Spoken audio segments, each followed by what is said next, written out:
Hi, welcome to Geek.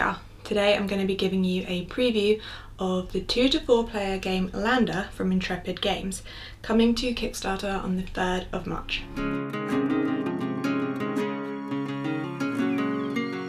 In Lander, you are playing as one of 4 possible corporations who together have funded a space mission to colonise a new planet.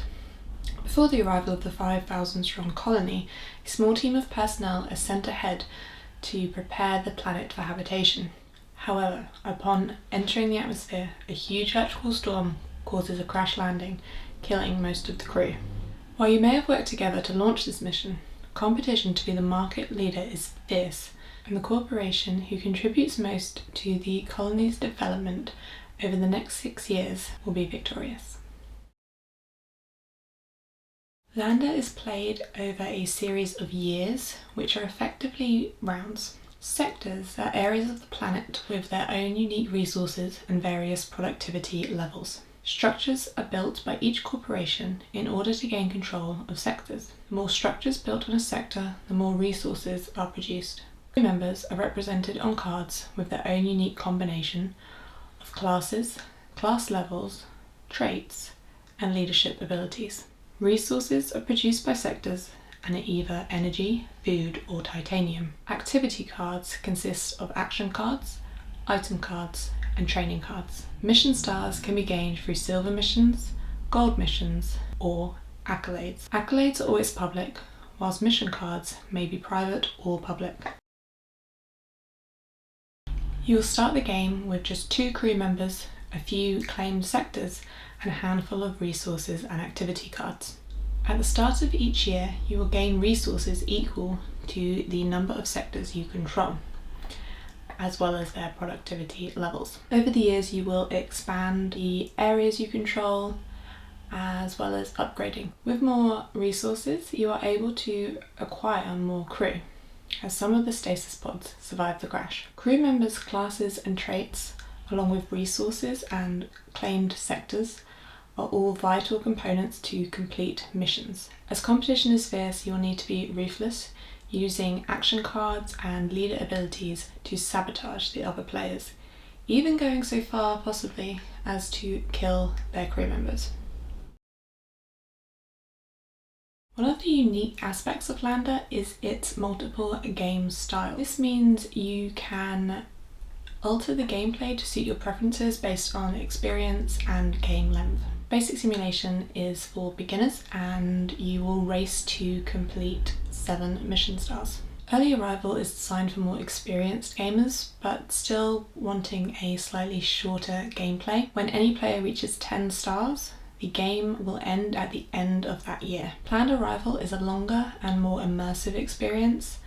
You will play for 5 years, and the winner is the corporation with the most mission stars at the end of that 5 years. There's also a team mode, and the rules and setup do change slightly for each mode, but all of these can be found in the rulebook. They're great guides as well.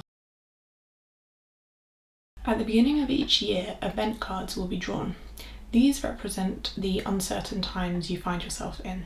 Some of them will require a decision to be made, but some will just have a negative or positive impact on all players. Mostly negative. Once the events have been resolved, you will continue with the start of year setup, which involves each player drawing a new sector and claiming a sector adjacent to one they already own. You will then collect resources for all sectors that you control, based on their productivity level. Finally, you will receive your start of year allocation of activity cards. Starting with the first player, known as Colony Governor, players then take it in turns to give out orders, which are essentially the actions that are available to all players. You can perform as many orders as you would like in a given year, as long as you have the resources to do so. At any time, you cannot or choose not to take any further orders. You can choose to prepare for year end. This will mean no one else can target you with any action cards, but it also means you can't take any more orders. The rest of the players will continue taking their orders until everybody has prepared for year end. The resource cost of orders can vary depending on whether you are playing the basic simulation or early arrival mode, or the planned arrival mode, which requires far more resources. Here's a quick overview of the orders available. Anytime orders can be played outside of your turn. These include earning an accolade or playing some action cards, such as defensive cards. Free orders are optional, but must be performed before a player makes their official order. These include converting 2 matching resources for a single resource of your choice, attaching a training card to a crew member, or attaching, moving, or discarding an item card. Each crew member can have a maximum of 4 attachments, and training cards can never be removed.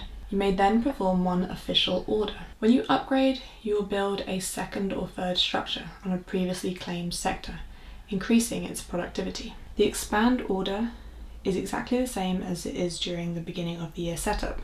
You draw a new sector, placing it wherever you wish, then you will claim a new sector adjacent to one you already own. To acquire a crew member, you will draw the top card from the stasis deck. The top card is always revealed so you can see which crew member is available next. Crew cards are added to your player mat, which can hold a total of 4 crew members. When acquiring a new crew member, you can also choose to make this crew member the new leader, allowing you to use their unique ability. As an order, you can use your leader's ability by following the text on their card. You can use resources to purchase activity cards. Item cards will attach to your crew members to increase class levels or productivity, as well as some other bonuses. They often require the crew members to have a certain class level in order to attach it. Training cards add new traits or increase class levels, but without any specific requirements. Action cards are single-use actions which can negatively target other players or benefit yourself.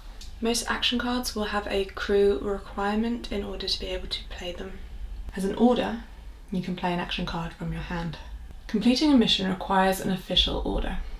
You can complete a public or private mission as long as you meet the necessary requirements and can discard the resources needed. As an order, you are able to trade resources or activity cards with other players, following the rules of negotiation. You may also choose to consolidate your activities by discarding any free activity cards from your hand to draw 3 new ones, keeping just one and discarding the rest. If you do not want to make an order just yet, but are not ready to prepare for year end, you may instead take the observe order. These are limited, however, and once you have used up all your observe orders during the game, you will no longer be able to make this order.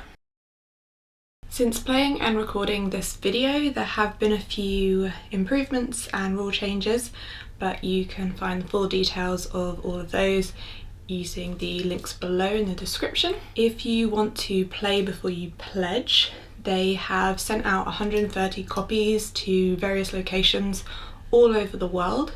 I'll also put a link below so that you can see the map of where these copies are. And if you can't get to one of these locations, they are also setting up a tabletop simulator so that you can play before you pledge. If Lander sounds like a game you might be interested in, be sure to check out the Kickstarter coming on the 3rd of March. As always, thanks for watching and I'll see you soon.